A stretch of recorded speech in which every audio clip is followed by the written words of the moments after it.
नमस्कार, मैं हूं आपके साथ दीपक भदौरिया। हमारी खास पेशकश में आपका स्वागत है। एमपी में चुनावी तस्वीर साफ हो चुकी है, वहीं नतीजों के बाद से मंथन का दौर जारी है। बीजेपी हारी सीटों के परिणामों का आकलन कर रही है, तो वहीं कांग्रेस चिंतन कर रही है कि आखिर कमी कहां रह गई, जो कि फील गुड और पूरे आत्मविश्वास से चुनाव लड़ने के बाद नतीजों में कांग्रेस हाशिए पर चलेगी। आज चर्चा इसी मुद्दे को लेकर देख लेते हैं। पहले रिपोर्ट। प्रदेश की सत्ता पर कब्जा करने का दावा ठोक रही देश की सबसे बुजुर्ग पार्टी कांग्रेस मध्य प्रदेश में खासा कमाल नहीं कर पाई। प्रदेश की जनता ने कांग्रेस के नारी सम्मान योजना, मुफ्त बिजली, कर्ज माफी जैसे मुद्दे पर भरोसा नहीं जताया, जिसके चलते जनता जनार्दन ने सत्ता की चाबी एक बार फिर बीजेपी सरकार को सौंप दी है। मध्य प्रदेश में मोदी, शाह और शिवराज का जादू ऐसा सिर चढ़ बोला कि कांग्रेस के कई दिग्गज पूर्व मंत्री तिनकों की तरह ढेर हो गए और विधानसभा चुनाव में उन्हें हार का सामना करना पड़ा। चलिए हम आपको बताते हैं कि कांग्रेस और बीजेपी के कौन कौन से दिग्गजों को शिकस्त का सामना करना पड़ा। मिला था, उन्हें बधाई देने गया था। जब मैं मुख्यमंत्री बना था वो मुझे बधाई देने आए थे, तो आज मैंने उन्हें बधाई दी। मैंने उन्हें आश्वस्त किया कि हम विरोधी दल तो रहेंगे, पर प्रदेश के हित में जो भी हम कर सके मदद करेंगे। आज प्रदेश की भयंकर समस्या है। प्रदेश के सामने बहुत बड़ी चुनौती बेरोजगारी की है। प्रदेश में बहुत बड़ी चुनौती हमारे कृषि क्षेत्र की है। कांग्रेस बीजेपी के ये दिग्गज चुनाव हारे। नेता प्रतिपक्ष डॉक्टर गोविंद सिंह लाहौर विधानसभा सीट से हारे चुनाव। दिग्विजय सिंह के भाई लक्ष्मण सिंह चाचौड़ा विधानसभा सीट से चुनाव हारे। प्रियव्रत सिंह खिलचीपुर सीट नहीं बचा पाए। कांग्रेस के तेज तर्रार पूर्व मंत्री जीतू पटवारी राऊ विधानसभा सीट से चुनाव हारे।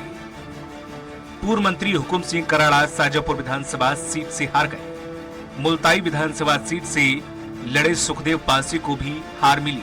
भोपाल दक्षिण पश्चिम विधानसभा सीट से पीसी शर्मा भी हार गए। भितरवार विधानसभा सीट से लखन सिंह यादव को भी हार मिली। शिवपुरी विधानसभा सीट से लड़े केपी सिंह को भी हार मिली।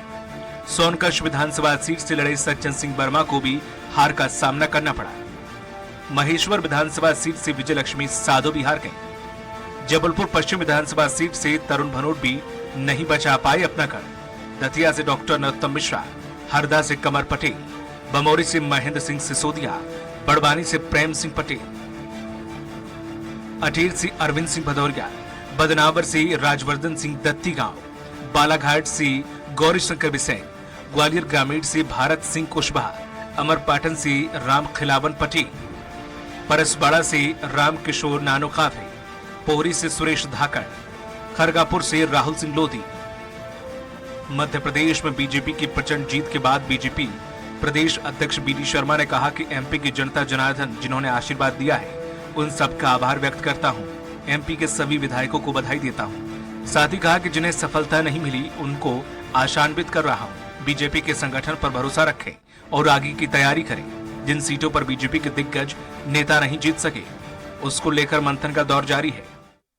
उस लक्ष्य को प्राप्त करने में भारतीय जनता पार्टी अपनी भूमिका निभाने का काम देश के अंदर कर रही है, प्रदेश के अंदर हम कर रहे हैं। तो इसलिए जनता का बहुत हृदय से अभिनंदन। हम जनता की आकांक्षाएं, अपेक्षाओं पर भारतीय जनता पार्टी की जो हमारी सरकार है वो लगातार खरी उतरी हैं और हम सब मिलकर के मध्य प्रदेश के अंदर जनता ने जो आशीर्वाद दिया है, तो जनता की उन आकांक्षाओं, अपेक्षाओं पर भी। प्रदेश में एंटी इनकम्बेंसी को हथियार बनाकर चुनाव लड़ रही कांग्रेस जमीनी स्तर पर कुछ खास कमाल नहीं कर पाई। मल्लिकार्जुन खड़गे, राहुल गांधी, प्रियंका गांधी की सभी कई सभाओं के बावजूद प्रदेश की जनता ने कांग्रेस को एक बार फिर से सत्ता के बनवास पर भेज दिया है। भले ही कांग्रेस हार के कारण के लिए चिंतन, मनन और बैठक करने का दावा कर रही हो, लेकिन इस बात से अब इनकार नहीं किया जा सकता है कि कांग्रेस पूरा चुनाव गलतफहमी और फील गुड में लड़ा, जिसका नतीजा अब कांग्रेस को अगले 5 साल तक सताएगा। Special desk Swaraj express. और इसी मुद्दे पर ज्यादा चर्चा करने के लिए मौजूद है हमारे साथ बीजेपी प्रवक्ता सुरेंद्र शर्मा जी। सुरेंद्र जी, आपका बहुत बहुत स्वागत है। कांग्रेस प्रवक्ता हैं योगेंद्र सिंह जादौन। योगेंद्र जी, आपका भी बहुत बहुत स्वागत है। और वरिष्ठ पत्रकार हैं दिनेश निगम जी। दिनेश जी, आपका बहुत बहुत स्वागत है। जिस तरह से देखा जाए योगेश जी, अब तो कल तो लगातार हम जब चर्चा कर रहे थे तो लगातार हम कह रहे थे कमी कहाँ रह गई, तो बोल रहे थे रुझान आ जाने, रुझान चल रहे हैं, अब नतीजे आ जाने, तो नतीजे चूंकि आ चुके हैं, अब सवाल खड़ा होता है कि कमी कहां रह गई? दिखावा किया, नब्ज नहीं पकड़ पाए, या फिर ज्यादा ओवर कॉन्फिडेंस हो गए? देखिए दीपक जी, मध्य प्रदेश में कांग्रेस पार्टी ने जो चुनाव लड़ा वो चुनाव गारंटी के आधार पर लड़ा, और कांग्रेस पार्टी ने जो चुनाव मध्य प्रदेश के अंदर लड़ा है वो एंटी कंबेंसी को भी अपना आधार मान रही थी। लेकिन मध्य प्रदेश में जो चुनाव हुआ है उस चुनाव को जो मूल रूप से जो प्रभावित करने का काम किया है वो लाडली लक्ष्मी योजना ने किया है। ठीक है। लाडली लक्ष्मी योजना का जो फैक्टर है वो प्रत्येक विधानसभा में 40-50 हजार मिनिमम रहा है, और इतने सारे वोट बैंक में अगर आप अपने परिणाम को देखें तो जिस प्रकार से आप पत्रकार जगत से हैं या मीडिया चैनल है या देश के तमाम राजनीतिक विश्लेषक हैं, सभी कह रहे थे कि मध्य प्रदेश में कांग्रेस पार्टी लीड करेगी और परिवर्तन की लहर है, और कुछ यह भी कह रहे थे कि यहाँ पर कांटे की टक्कर है। लेकिन जब चुनाव का परिणाम आया तो आपने देखा है कि कांग्रेस पार्टी के बड़े बड़े दिग्गज चुनाव हारे हैं, वह तो ठीक है, एंटी कंबेंसी ऐसा लग रहा है जैसे कांग्रेस के विधायकों के खिलाफ थी, जबकि मध्य प्रदेश के अंदर कांग्रेस पार्टी के अलावा भारतीय जनता पार्टी जो सत्तासीन है लगातार इतने वर्षों से, निश्चित रूप से उसके खिलाफ एंटी कंबेंसी होना चाहिए थी। लेकिन इस प्रकार से जब कांग्रेस के जहां प्रत्याशी हारे हैं उनकी हार का अंतर 50,000, 60,000, 30,000, 35,000 तक है, और जहां कांग्रेस का प्रत्याशी चुनाव जीता है उसका अंतर काफी कम और काफी कम मार्जिन पे है। तो ये निश्चित है कि लाडली लक्ष्मी योजना जो मध्य प्रदेश के अंदर शिवराज सिंह जी के द्वारा अंतिम समय पर येन केन पकड़ करके ऋण लेकर मध्य प्रदेश सरकार पर लोन लेकर किसी भी तरीके से उसको जो जिस मकसद के माध्यम से उन्होंने मध्य प्रदेश के अंदर शीर्ष में उतारने का, शीर्ष से फर्श में उतारने का जो काम किया है, निश्चित रूप से वह फैक्टर मध्य प्रदेश के अंदर कांग्रेस पार्टी को सत्ता से रोकने में पूरी तरह से सफल हुआ है। नहीं, वो फैक्टर चलो ठीक है, आपने भी किया था, बल्कि उनसे ज्यादा किया था, 1500 रुपए की बात की थी। सिर्फ यही आप एक लाडली लक्ष्मी योजना का ही आप जिक्र कर रहे हैं, बाकी कोई कमी नहीं, सिर्फ यही एक वोटिंग परसेंट ऐसा है जिसने पूरे इतनी प्रचंड जीत दिला दी, ऐसा तो नहीं हो सकता? कमियां और भी रही। जब लाडली लक्ष्मी की बात कर रहा हूं तो जहां प्रचंड जीत का जो मार्जिन है वो इतना बड़ा मार्जिन है। हाँ, एंटी कंबेंसी किसी विपक्ष की पार्टी के विधायकों के प्रति तो कोई किसी भी एंगल से संभव ही नहीं है। लेकिन हाँ, संगठनात्मक रूप से कहा जाए, या जो नारी सम्मान योजना जो हम मध्य प्रदेश में कांग्रेस पार्टी के माध्यम से देने वाले थे, और एक लाडली लक्ष्मी योजना जो ऑलरेडी जो है महिलाओं के पास पहुंच चुकी थी, उन दोनों के बीच में डिफरेंस वाला की जो परिस्थिति, उससे निश्चित रूप से महिलाओं ने जो सहायता राशि मिल रही थी उसको ही महत्व दिया है। और उसके अलावा यदि कोई फैक्ट है, जो बहुत सारे फैक्ट है, चुनाव जैसे प्रारंभ हुआ तब से लगेगा प्रचार को लेकर, प्रसार को लेकर, कैंपेनिंग को लेकर, या बूथ मैनेजमेंट को लेकर, या संगठनात्मक प्रभाव को लेकर, उन तमाम चिंताओं को लेकर आदरणीय कमलनाथ जी के नेतृत्व में उसकी समीक्षा करेंगे। समीक्षा के साथ में मध्य प्रदेश में चूंकि कांग्रेस पार्टी को जनादेश नहीं मिला है, भारतीय जनता पार्टी को जनादेश मिला है और शिवराज सिंह जी को फिर मौका मिला है, तो हम चाहेंगे कि वो इस प्रकार से पूरे प्रदेश के अंदर जिस तरीके से जनादेश दिया है उसका सम्मान करेंगे। और भारतीय जनता पार्टी ने जो वादे किए, भारतीय जनता पार्टी ने जो किसानों से वादा किया है कि वो जो है 2700 रुपए क्विंटल गेहूं खरीदेगी, हम देखेंगे, हम और जनता और किसानों की तरफ से खड़े रहेंगे और उनको 2700 रुपए जो वादे के माध्यम से जो मध्य प्रदेश में किया है उस वादे को पूरा करने के लिए विपक्ष की भूमिका का निर्वहन करेंगे। और जो भी हार का कारण रहा है वो निश्चित रूप से हम चिंतन के माध्यम से अगले समय के लिए तैयार रहेंगे। बिल्कुल ठीक है। ओवरऑल जितने भी आपने जो बातें रखी हैं उसमें ईवीएम की कहीं पहली बार ऐसा हुआ है कि ईवीएम का जिक्र नहीं किया। अब सिर्फ कांग्रेस के पूरे के द्वारा नहीं किया गया या आपके द्वारा नहीं किया गया, आप इस चीज के लिए तो निश्चिंत है कि ईवीएम के कुछ इशू नहीं हुआ, ईवीएम ठीक ठाक था, बाकी हाँ कमी रही, उन्हें दूर करा जाएगा। देखिए, मैं पहले भी हमेशा इस बात को कहता रहा हूं कि यदि कोई हार या पराजय आपको मिलती है, बिल्कुल, और लोकतांत्रिक व्यवस्था में मिलती है और जनादेश के माध्यम से मिलती है, तो उस हार को भी आपको सहर्ष स्वीकार करना चाहिए, क्योंकि वो भी एक राजनीतिक प्रतिस्पर्धा का अंग है। और केवल उसको हार को किसी माध्यम से किसी के ऊपर ढोल देना या किसी को इसका शीर्षक बना लेना मैं उचित नहीं समझता। मैं तो ये समझता हूं कि यदि हम चुनाव हारे हैं तो हम चुनाव हारे हैं, और हारे हैं तो किन कारणों से हम चुनाव हारे हैं, उन कारणों पर ज्यादा फोकस करने का हमको आवश्यक है। और केवल हम ये कह रहे हैं कि हम किसी ईवीएम के कारण ही चुनाव हारे हैं, तो मैं उससे कोई कारण नहीं मानता। मैं तो ये मानता हूँ दीपक जी के मध्य प्रदेश में जो कांग्रेस पार्टी चुनाव हारी है, निश्चित रूप से उसमें लाडली बहना योजना ही एक मूल तुरुप का इक्का साबित हुई है।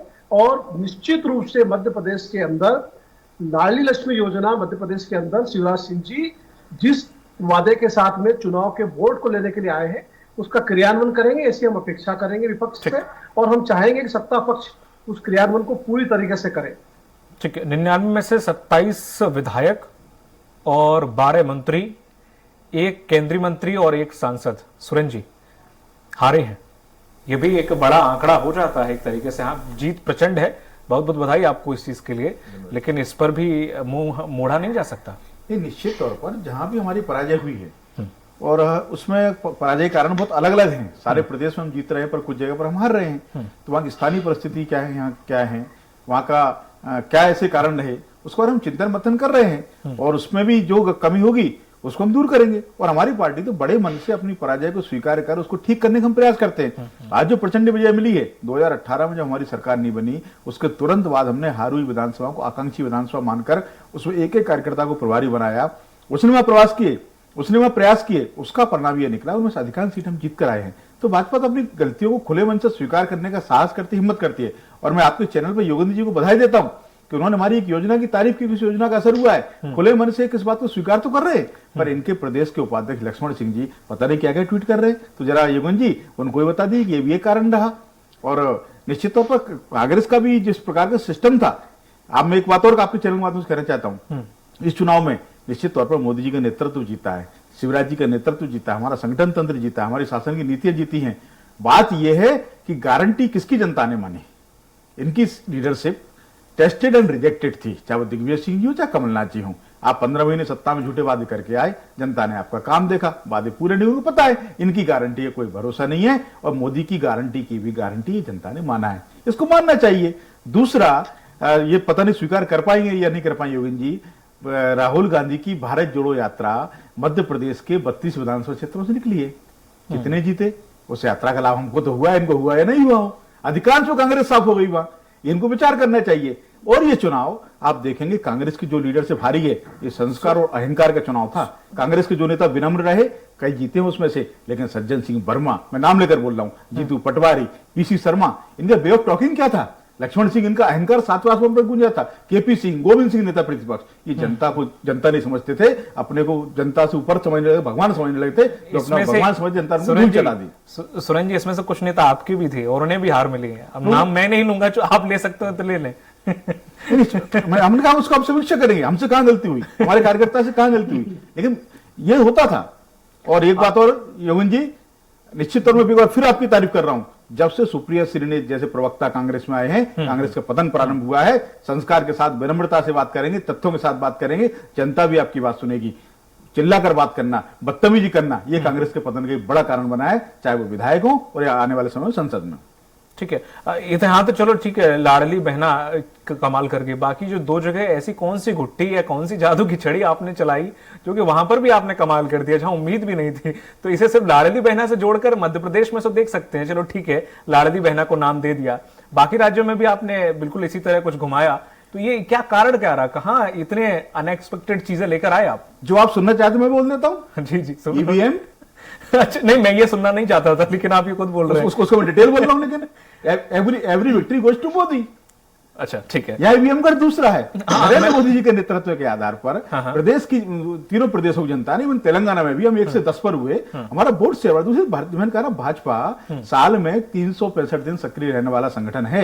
हम एक एक बात पर विचार करते हैं। आप देखेंगे अमित शाह जी ने हमको पन्ना प्रमुख का एक सिस्टम दिया कि आप हर बूथ पर पन्ना प्रमुख बनाइए। एक बूथ पर लगभग 150 के आसपास पन्ना प्रमुख रहते हैं। वो पन्ना प्रमुख जाके घर घर संपर्क करता है। मध्य प्रदेश में 38 लाख पन्ना प्रमुख हैं। इस जीत का बहुत बड़ा आधार है। 9% वोट शेयर हमारा ज्यादा है। हमने 50% वोट शेयर के लिए हमने प्रयास किया था और 49 तक हम पहुंचे। तो नीचे का हमारा जो संगठन का तंत्र है, उस संगठन तंत्र के आधार पर मोदी जी का नेतृत्व, नड्डा जी का संगठन तंत्र, अमित शाह जी की रणनीति, इन तीनों के आधार पर तीनों प्रदेशों में कमाल किया है। बिल्कुल सर, जिस तरह से देखा जाए दिनेश सर, आज से अगर ठीक हम 5 साल पहले जाएं तो जो आज 3 राज्यों में बीजेपी है, उन्हीं 3 राज्यों में बम्पर जीत के साथ कांग्रेस थी। एक बहुत बड़ा मौका था कांग्रेस के पास, एक बहुत बड़ा अचीवमेंट था। तो क्या कहा जाए कि वो उसको संभाल कर रख नहीं पाए, ओवर कॉन्फिडेंस में आ गए और आज वही दिन देखने पड़ गए जिसकी उन्हें बिल्कुल अपेक्षा थी नहीं। और बल्कि यही समय चक्कर अगर घुमा दिया जाए तो यही हालात 5 समय पहले इनके पक्ष में पूरे थे। देखिए क्या है, अभी आपने जो बात कही ओवर कॉन्फिडेंस की, इसमें कोई दो राय नहीं कि जो छत्तीसगढ़ में जो कांग्रेस के मुखिया थे या कांग्रेस की सरकार के जो प्रमुख थे, उनको ओवर कॉन्फिडेंस तो इसमें कोई दो राय नहीं था ही। उनके मंत्रिमंडल के कई सदस्यों को इतना ओवर कॉन्फिडेंस था कि हम दोबारा रिपीट करेंगे। तो उन्होंने वही गलती करी है जो 2018 में भारतीय जनता पार्टी ने करी थी मध्य प्रदेश में, है ना, 2018 में। तो कुछ ओवर कॉन्फिडेंस, कुछ एलिगेशन ऐसे उनके ऊपर प्रूफ टाइप रहे, मतलब जो भी रहे उनके आसपास के लोगों की जिस तरह से ईडी ने गिरफ्तारियां करी, इसका भी भारतीय जनता पार्टी ने भरपूर लाभ उठाया और ग्रामीण अंचल तक इन बातों को पहुंचाया कि इस तरह से जो है 5 साल में ये हुए हैं, ऐसी इस गवर्नमेंट ने ऐसा किया है। तो छत्तीसगढ़ में जो रिजल्ट आए तो वो तो इसी के कारण। मध्य प्रदेश में अपन ये कह सकते हैं कि मध्य प्रदेश में लाडली बहना तो खैर ठीक है ही है, उसका महत्व है ही है। कुछ कांग्रेस की जो आपसी खींचातानी जो इनमें शुरू से रही, आज से कोई आज से नहीं है ये कांग्रेस में आप देखिए, इतिहास उठा के 25-50 साल का देख लीजिए, कांग्रेस में गुटबाजी हमेशा उभर के सामने रही है और कभी सड़कों में देखने को मिलती है। और हम और आप लोग तो अपन मीडिया वाले हैं, तो अपने को तो रोज ही मैंने हर आम बात वैसे मिलती थी देखने को। तो जिस तरह से मुझे ऐसा लगता है कि इस बार कमलनाथ को जो एक एजेंडा बना लिया कांग्रेस ने या कांग्रेस के कुछ नेताओं ने कि नहीं कमलनाथ मुख्यमंत्री, उनके नेतृत्व मुख्यमंत्री बनेंगे और ये होगा वो, तो हो सकता है कि उसी दावे के एक और भी बड़े नेता उनको इस बात का फील हुआ हो। क्योंकि पिछले बार आप अगर देखिए 2018 में जिस तरह से अभी 2023 में कमलनाथ जी का नाम लिया जा रहा है ना दीपक जी, उसी तरह 2018 में पहले उनका नाम लिया जाता था। नाम इसलिए नहीं, सीएम के लिए नहीं कह रहा हूं मैं, तो मतलब पूरा दारो मदार उन्होंने रचा, पूरी रणनीति उनके हाथ में रहती थी, पूरा उन्होंने खाका उन्होंने बनाया था, पूरा नक्शा मध्य प्रदेश का कहाँ कैसे क्या करना है। उस बीच में उनके नर्मदा यात्रा भी आप जोड़ लो, है ना। तो आप भी मान के चलिए कि ये जो गुटबाजी है कांग्रेस में, उससे इनके कार्यकर्ताओं में बड़ी हताशा होती है, हमने देखा, कई बार देखा। दूसरी बात क्या है कि कांग्रेस में एक और कमजोरी है, उसको हमारे कांग्रेसी भाई अदर नहीं लेंगे, मैं किसी दल का नहीं हूं, पत्रकार के हैसियत से बता रहा हूं कि उनके यहाँ कार्यकर्ताओं की बड़ी कमी है। उनके यहाँ नेता तो आपको बहुत मिल जाएंगे, कार्यकर्ताओं की बड़ी कमी है। तो ये जो चुनाव है ये पूरा दारोमदार कार्यकर्ताओं के ऊपर होता है। बिल्कुल। और दिनेश सर, इसमें एक चीज और बड़ी है, बीजेपी का कितना भी बड़ा नेता हो, प्रधानमंत्री, वो अपने आप को कार्यकर्ता बोलता है, नो डाउट। लेकिन इनके यहाँ जो एक थोड़ा सा भी बड़ा नेता, वो अपने आप को नेता मानता, कार्यकर्ता नहीं मानता। ये भी देखा गया है। नहीं, मैं आपसे वही तो मैंने अभी आपसे जिक्र किया कि इनके यहाँ कार्यकर्ताओं की बड़ी कमी इसलिए है कि इनके यहाँ कार्यकर्ता भी अपने आप को नेता बोलता है। उससे अगर आप दरी बिछाने को कह दो तो वो दूसरी गली से मुड़ के निकल जाएगा, वो दरी नहीं बिछाएगा। पर आपके यहाँ भारतीय जनता पार्टी में हमने देखा है 42 साल की पत्रकारिता में, कुछ भी उस सरकार में आज वो आ रही है, लेकिन हमने पहले भी देखा, विपक्ष में भी उनका रूप हमने देखा है कि बड़े से बड़ा नेता भी अगर मान लीजिए कि कोई कुर्सी में कोई मेहमान आ गया है और उसके लिए कुर्सी नहीं, तो बड़ा सा नेता अगर खड़ा है तो वो भी दौड़ के कुर्सी ला करके, कई बार ऐसे प्रेस कॉन्फ्रेंस में हुआ ऐसा कि बड़े से बड़ा नेता तक दौड़ के कुर्सी ला के उस प्रेस वाले को देता था कि नहीं बैठिए, उनमें संकोच नहीं होता। ठीक है, इनके यहाँ ये बड़ी कमजोरी। ठीक, योगेन जी, जिस तरह से जो बातें निकल कर आ रही हैं, संगठन पे बातें निकल कर आ रही हैं, एक निजी तौर पे भी एक प्रवक्ता के द्वारा, नाम नहीं बताऊंगा, वो भी मुझसे यही बोले थे कि सर दिक्कत ये कि हम कार्यकर्ता तो बहुत मेहनत करते हैं, हम प्रवक्ता भी बहुत मेहनत करते हैं, लेकिन जो ऊपर बैठे नेता है ना, वो कुछ ना कुछ ऐसा बोल जाते हैं या कुछ ना कुछ ऐसा कर जाते हैं जिसका खामियाजा हमें भुगतना पड़ता है। देखिए दीपक जी, कांग्रेस का कोई लीडर किसी भी प्रकार का बयान दे, उस बयान को किसी भी प्रकार से दुष्प्रचार किया जा सकता है यदि आपके पास एक बड़ा संगठन है और आप संगठन के माध्यम से उसको प्रभावित करते हैं। लेकिन अगर आपके पास जमीनी संगठन है तो आप किसी भी झूठ को भी बेनकाब कर सकते हैं। ये दोनों ही पहलू सत्य है। कांग्रेस पार्टी के संगठन को लेकर जहां तक प्रश्न है, कांग्रेस पार्टी का जो संगठन है वो कांग्रेस पार्टी की विचारधारा को मानने वाले अनुयायियों का एक संगठन है। भारतीय जनता पार्टी की संगठनात्मक परिस्थिति विपरीत है। भारतीय जनता पार्टी के संगठनात्मक स्वरूप के पीछे एक बड़ी अलग समस्या। संगठन पूरा कार्य करता है और वो संगठन पूरा उसको अभिनियंत्रित करता है और उसी नियंत्रण का प्रभाव होता है कि वो संगठन सभी संगठनों को समन्वय के साथ चलाने की हर संभव हर स्तर तक प्रयास करता है और वही कारण होता है कांग्रेस पार्टी का जो संगठन है वो वैचारिक रूप से जुड़े हुए लोगों का एक संगठन है और भारतीय जनता पार्टी के पास जो संगठन है उसके पास एक द्विपहलू का संगठन है। एक संगठन तो उसका स्वयं काम करता है और निश्चित रूप से उसके अंदर जो प्रतिस्पर्धा है चाहे वो कैलाश विजयवर्गीय जी के शिवराज सिंह जी के रूप में देख लो, चाहे वो प्रतिद्वंद्विता आप वीडी शर्मा जी के रूप में देख लो, चाहे नरेंद्र सिंह तोमर जी के रूप में देख लो, कई प्रकार की गुटबाजी भारतीय जनता पार्टी में है। जहां राजनीतिक महत्वाकांक्षा है दीपक जी वहां पर गुटबाजी संभव है, लेकिन गुटबाजी को समन्वय बनाने में भारतीय जनता पार्टी के संघ के संगठन की बहुत भूमिका होती है। ये बहुत बड़ी उपलब्धि है, बिल्कुल बिल्कुल सही बात, बड़ी उपलब्धि है उनकी। बिल्कुल योगेन जी, बिल्कुल सर, एक चीज ये भी है कि इस बार आप थोड़ा सा जनता में रोष है, जनता बदलाव चाहती है, इसके भरोसे ज्यादा रह गए ऐसा लगा।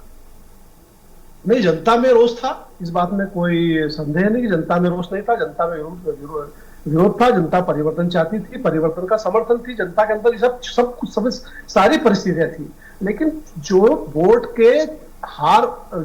की जय और पराजय के बीच का जो मत अंतर है उसको थामने में लाडली बहना योजना की भूमिका सार्थक रही है, यही एक निष्कर्ष है। आप कह रहे हैं योगेन जी सिर्फ लाडली बहना इतना बड़ा खेल नहीं, थोड़ा सा कब और भी चीजें हैं, ऐसी बात नहीं है योगेन जी।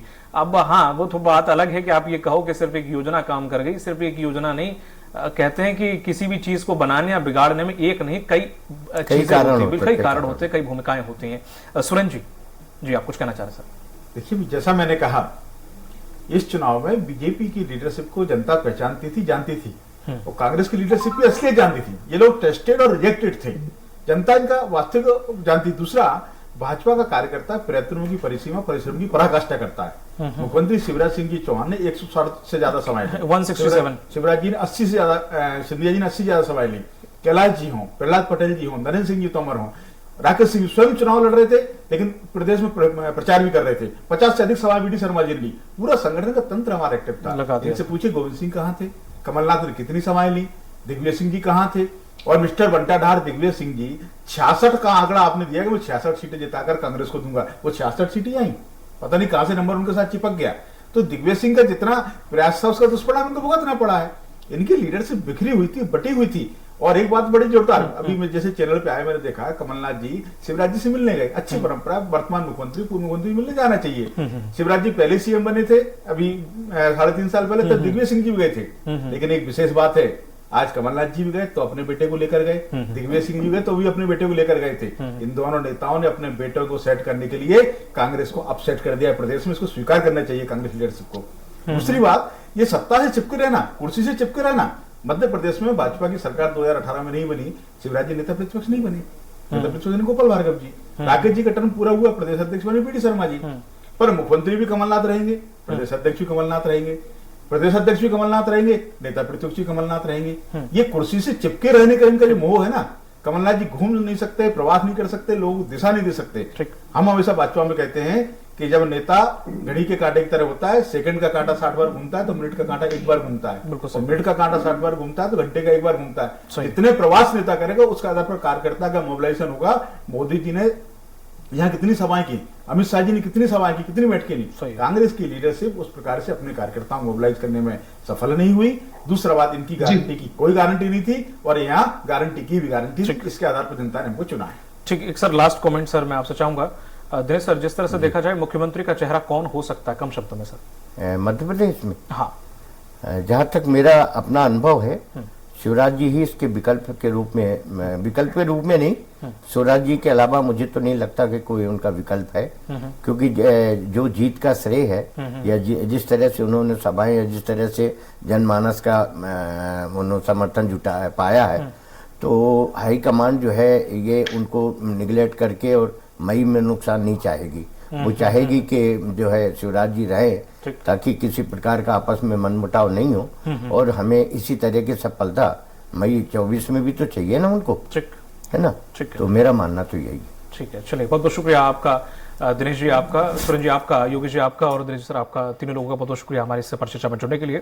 तो जिस तरह से देखा जाए कहीं ना कहीं मंथन चल रहा है, लाडली बहना योजना का भरपूर बताया जा रहा है कि फायदा पहुंचा है बीजेपी को, लेकिन इसके पीछे कई और वजह हो सकती है। हालांकि बीजेपी से संगठन की ताकत बता रहा है, कार्यकर्ताओं की मेहनत बता रहा है, वो बात अलग है। लेकिन चूंकि सेहरा बीजेपी के सर ही बंधा है तो जाहिर सी बात है उनकी सभी बातें सत्य हो जाती हैं। लेकिन कांग्रेस को अब इन 5 साल में क्या भूमिका निभानी और कैसे मंथन करना है, वे देखने वाली बात होगी। मुझे दीजिए इजाजत, नमस्कार।